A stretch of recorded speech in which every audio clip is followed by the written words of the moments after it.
So hi! Welcome and welcome back to my YouTube channel, and for today's tutorial, ituturo ko sa inyo kung paano nga ba umorder sa Shein app.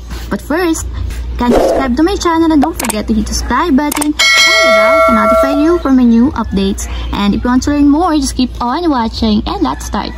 So ayan, for today's video, gagamit tayo ng Shein application and make sure na meron tayong account sa Shein para makapag-add to cart at makapag-place order tayo sa Shein ng mga items. So ayan, i-open ko na yung aking Shein app.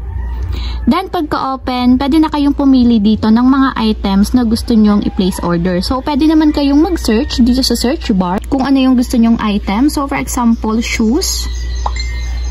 So search nyo lang and may lalabas dito na iba-ibang klaseng shoes na gusto nyong orderin. So pwede din naman dito sa homepage, may lalabas dito ng mga deals kung ano yung mga sales at naka-flash sale sa kanila.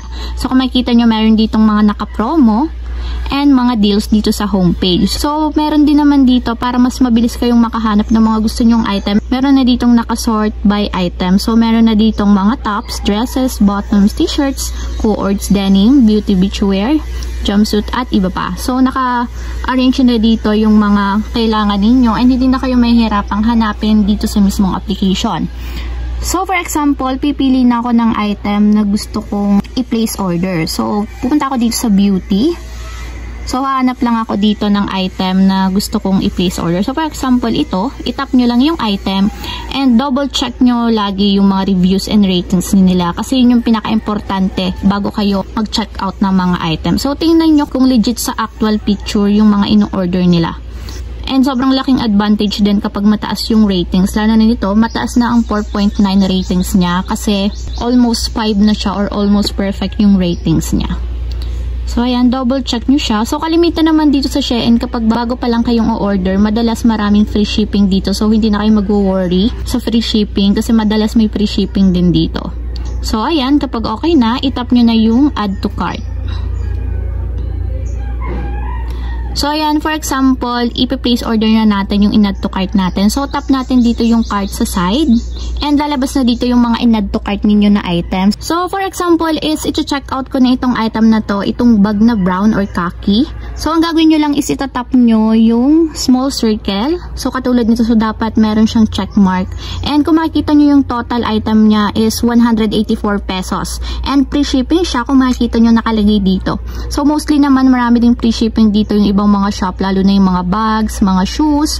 So, ayan, double check nyo yung item ninyo, yung quantity. So, tap na natin yung checkout kapag sure na tayo na ipi-place order na natin yung item. And kung makikita nyo, standard shipping is free shipping. So, pipili lang kayo dito ng payment method. So, mostly kasi cash on delivery. So, yun na lang yung piliin natin. Check nyo lang yung cash on delivery. So, dapat naka-check siya and yung standard shipping fee. So, scroll down lang natin. And kung makikita nyo, may earn tayo dito na 80 points. So, ito yon. And scroll down lang natin. And ito yung total na summary ng ating retail price. So, ang pinakang total ng item is 184. So, dapat ang shipping niya is 245. Pero since nga free shipping siya, wala tayong babayaran. And legit na talagang 184 lang yung babayaran natin. So, nakasave daw tayo ng 288 pesos.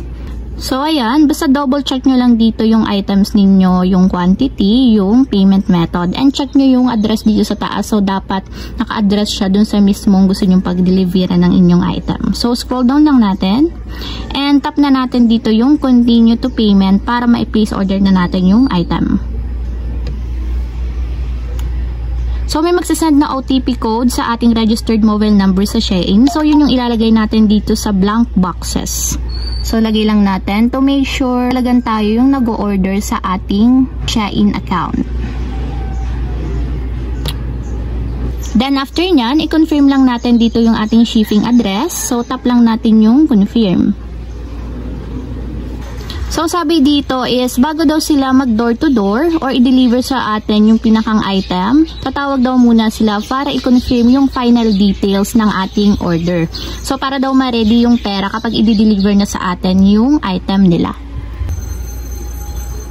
So, ayan, kung makikita nyo, processing pa siya. So, wait lang tayo sa notification ng Shein app if successful verifying na yung ating order. And dito natin matatrack yung ating order kung nasa na.